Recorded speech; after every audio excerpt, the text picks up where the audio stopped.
हरि ओम। स्वस्ति श्री गणेशाय नमः। श्री सरस्वती नमः। ओम श्री परमात्मने नमः। श्री जानकी वल्लभो विजयतेतराम। श्री राम कथा रस रसिक प्रभु। बाबा शंभुनाथ हनुमान। प्रेम सहित आसन धरहूँ। सुनहु कथा करूँ गान। श्यावर रामचंद्र भगवान की जय। पवन सुत हनुमान जी की जय। उमापति महादेव जी की जय। बोलो भाई सब संतन की जय। पूज्यपाद गोस्वामी श्री तुलसीदास जी महाराज की जय। महर्षि वाल्मीकि भगवान की जय। ओम नमः पार्वती पते हर हर महादेव। श्रीमद् वाल्मीकि रामायणे बालकांडे और एक चत्वारिंशः सर्गः अर्थात 41वां सर्ग। राजा सगर की आज्ञा से अंशुमान का रसातल में जाकर के घोड़े को ले आना और अपने चाचाओं के निधन का समाचार सुनाना। ओम हरि ओम। पुत्रांश चिरगतांश ज्ञात्वा सगरो रघुनंदन। नप्तारं ब्रवीद राजा दीप्तिमानं स्वतेजसा। हे रघुनंदन, पुत्रों को गए बहुत दिन बीत गए। ऐसा जान करके राजा सगर ने अपने पौत्र अंशुमान से, जो अपने तेज से देदीप्यमान हो रहा था, उनसे इस प्रकार से कहा। शूरश्च कृतविद्यश्च पूर्वैरतुल्यो असि तेजसा। पित्राणां गतिमन्विच्छ येन चाश्वोपवाहिता। हे वत्स, तुम शूरवीर विद्वान तथा अपने पूर्वजों के तुल्य तेजस्वी हो।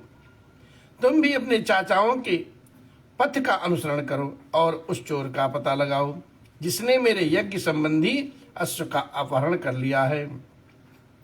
अंतभौरमानि सत्वानि वीरवन्ति महान्ति च। तेषां तु प्रतिघातार्थं सासिं गृहेष्व कार्मुकम्। देखो, पृथ्वी के भीतर बड़े बड़े बलवान जीव रहते हैं, अतः उनसे टक्कर लेने के लिए तुम तलवार और धनुष भी लेते जाओ। इस प्रकार से राजा सगर अपने पौत्र अंशुमान जी से बताते हैं, कहते हैं। अविवाद विवादांस्तं त्वं हत्वा विघ्न करानपि। सिद्धार्था सन्निवर्तस्तो मम यज्ञस्य पारगः। जो वंदनीय पुरुष हो उन्हें प्रणाम करना, और जो तुम्हारे मार्ग में विघ्न डालने वाले हो उनको मार डालना। ऐसा करते हुए सफल मनोरथ लेकर के लौटो और मेरे इस यज्ञ को पूर्ण करवाओ। इस प्रकार से एवं मुक्तो अंशुमान सम्यक सगरेण महात्मना। धनुरादाय खंगम चा जगाम लघु विक्रम। महात्मा सगर के ऐसा कहने पर शीघ्रता पूर्वक पराक्रम कर दिखाने वाला वीरवर अंशुमान धनुष और तलवार लेकर के चल दिए। अब साखातम पितुर्भिर मार्गैर्मंतर भोमम महात्मभिः। प्रापद्दत्त नरश्रेष्ठ तीन राज्ञाभिचोदितः। इस प्रकार से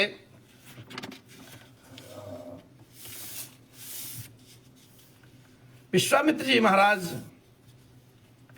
यह पावन इतिहास गाथा राघवेंद्र सरकार श्री राम जी से कहते हैं और कहते हैं, नरश्रेष्ठ, उनके महामनस्वी चाचाओं ने पृथ्वी के भीतर जो मार्ग बना दिया था, उसी पर राजा सगर से प्रेरित होकर के वो अंशुमान गए। देव दानव वर क्षोभे पिशाच पत गोर गई, पूज्यमानम महातेजा दिशा गजम पश्यत। और वहां उस महातेजस्वी वीर ने एक दिग्गज को देखा, जिसकी देवता, दानव, राक्षस, पिशाच, पक्षी और नाग सभी जन पूजा कर रहे थे।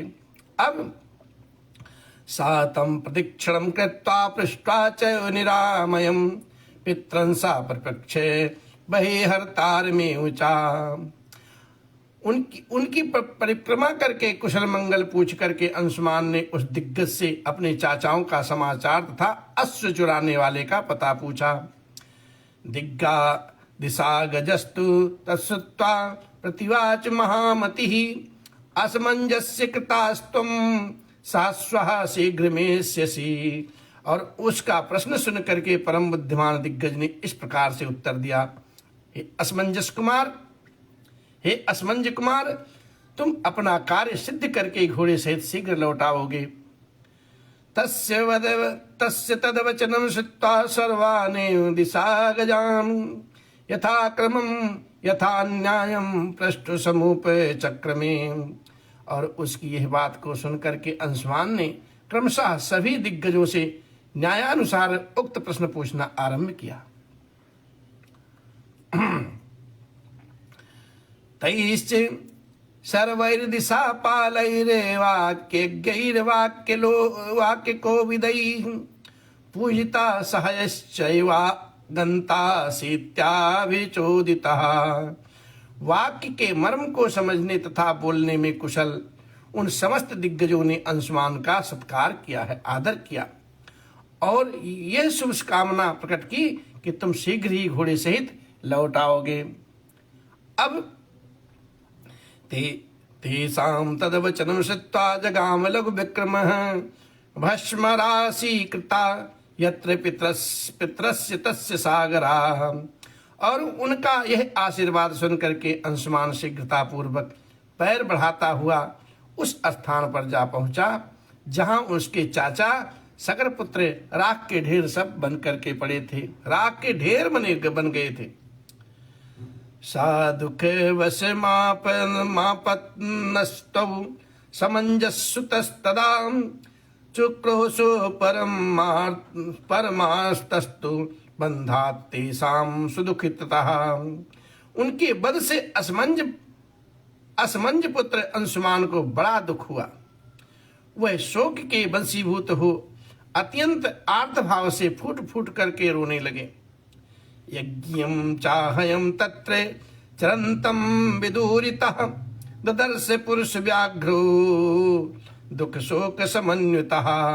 दुख शोक में डूबे हुए पुरुष सिंह अंशुमान ने अपने यज्ञ संबंधी अश्व को भी वहां पास ही चरते हुए देखा। इस प्रकार से सातेषां राजपुत्राणां कर्तुकामो जलक्रियां, सा जलारथी महातेजा नाचापस्य जलाशयम। महातेजस्वी अंशुमान ने उन राजकुमारों को जलांजलि देने के लिए जल की इच्छा की, किंतु हाँ कहीं भी कोई जलाशय नहीं दिखाई दिया। तब वेशार्य निपुणाम दृष्टिम ततो अपश्यते खगाधिपम, पित्राणाम मातुलम राम सुपर्ण मणि लोपमम। हे श्री राम, तब उसने दूर तक की वस्तुओं को देखने में समर्थ अपनी दृष्टि को फैला करके देखा। उस समय उसे वायु के समान वेगशाली पक्षीराज गरुण जी दिखाई दिए, जो उनके चाचाओं सगर पुत्रों के मामा थे। सा चैनम ब्रवीद वाक्यम वैनते वो महाबलः, मा शुचः पुरुष व्याघ्रा बधो अयम लोक सम्मतः। अब महाबली विनता नंदन गरुण ने अंशुमान से कहा, हे पुरुष सिंह, शोक ना करो, इन राजकुमारों का वध संपूर्ण जगत के मंगल के लिए ही हुआ है।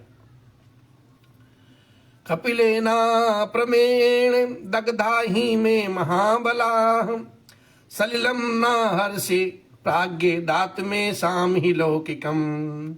हे विद्वन, अनंत प्रभावशाली महात्मा कपिल ने इन महाबली राजकुमारों को दग्ध किया है और इनके लिए तुम्हें लौकिक जल की अंजलि देना उचित नहीं है। इसलिए गंगा हिमवतो ज्येष्ठा दुहिता पुरुषर्भ, तस्याम कुर महाबाहो पित्राणाम सलिल क्रियाम। हे नरश्रेष्ठ महाबाहो, हिमवान की जो ज्येष्ठ पुत्री गंगा जी हैं, उन्हीं के जल से अपने इन चाचाओं का तर्पण करो। भस्म राशि कृतान्नेतान पाल्लव ए लोका पावनी, तया क्लिन्मिदं भस्म गंगया लोक कांतया, खष्टिम पुत्र सहस्त्राणि स्वर्गलोकम गमिष्यति। जिस समय लोक पावनी गंगा राख के ढेर से होकर के गिरे हुए उन 60,000 राजकुमारों को अपने जल से आप्लावित करते ही करेंगी, उसी समय उन सबको स्वर्गलोक में पहुंचा देंगी। लोक कमनीय गंगा के जल से भीगी हुई ये भस्म राशि इन सबको स्वर्गलोक में भेज देगी। इस प्रकार से निर्गच्छास्वं महाभाग संगृहे पुरुषर्भ, यज्ञं पैतामहं वीरं निवर्त्यते तु महर्षि। महाभाग पुरुष प्रवर वीर, अब तुम घोड़ा लेकर के जाओ और अपने पितामह का यज्ञ पूर्ण करो। सुपर्ण वचनम सुत्ता सो असुमानति वीरवान, त्वरितम हयमादाये पुनरायान्य महातपा। गरुड़ जी की यह बात को सुनकर के अत्यंत पराक्रमी महातपस्वी अंशुमान घोड़ा लेकर के तुरंत लौट आए। तदो राजान मासाद्दम दीक्षितम रघुनंदन, निवेदयते कृत्यथावृत्तम सुपर्ण वचनम तथा। हे रघुनंदन, यज्ञ में दीक्षित हुए राजा के पास आकर के उसने सारा समाचार निवेदित किया और गरुड़ की बताई हुई बात भी कह सुनाई। तत्सुत्वा घोर शंकाशं वाक्यमंसुमन्तो नृपः, यज्ञं निर्वर्तयामास यथा कल्पम यथा विधि। अंशुमान के मुख से यह भयंकर समाचार सुनकर के राजा सगर ने कल्पोक्त नियम के अनुसार अपना यज्ञ विधि पूर्वक पूर्ण किया है। स्वयपुरम त्वगमच्छी मानिष्टयज्ञो महीपति, गंगयाश्चाग में राजा निश्चयम नाद्य गच्छते। यज्ञ समाप्त करके पृथ्वीपति महाराज सगर अपनी राजधानी को लौट आए। वहां आने पर उन्होंने गंगा जी को ले आने के विषय में बहुत विचार किया, किंतु वे किसी की निश्चय पर नहीं पहुंच पाए। आगत्वा निश्चयम राजा कालेन महता महान, त्रिंसे द्वर्ष सहस्त्राणि राज्यम कृत्वा दिवं गतः। दीर्घ काल तक विचार करने पर भी उन्हें कोई निश्चित उपाय नहीं सूझा और 30,000 वर्षों तक राज्य करके वे स्वर्गलोक को चले गए। इस प्रकार से श्री वाल्मीकि निर्मित आर्ष रामायण आदि महाकाव्य के बालकांड में 41वां सर्ग संपन्न हुआ। श्री राम जय जय जय राम, जय सिया राम जय जय